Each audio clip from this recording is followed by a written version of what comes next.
नमस्कार मित्रांनो, माझ्या जिम संबंधित माहितीच्या चॅनलमध्ये तुमचं सहर्ष स्वागत आहे.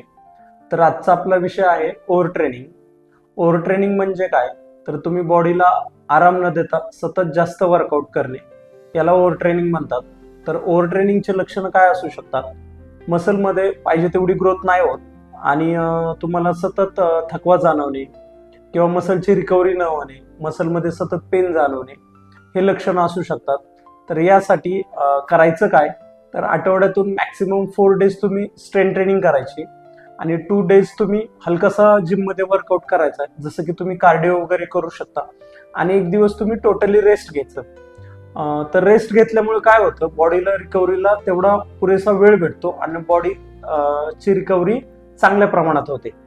तर डेली बेसिसवर तुम्ही मिनिमम 7 to 8 आवर्सची झोप घेतली पाहिजे.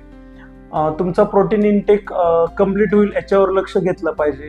योग्य प्रमाणात आहार ठेवला पाहिजे, म्हणजे प्रोटीन जास्त प्रमाणात, त्याच्यानंतर आपले कार्ब्स असतील, असं संतुलित डाएट प्लॅन बनवून त्याच्यावर तुम्ही वर्क केलं पाहिजे.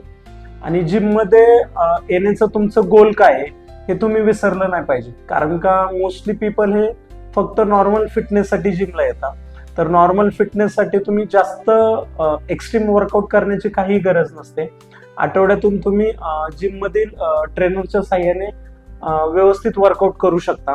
आणि तुम्हाला अजून डीपमध्ये जाऊन जर वर्कआउट करायचं असेल तर तुम्ही जिममध्ये गेल्यानंतर पर्सनल ट्रेनिंग सुद्धा लावू शकता. तर आजची माहिती जर तुम्हाला आवडली असेल तर तुम्ही लाईक, शेअर आणि सबस्क्राईब करायला विसरू नका.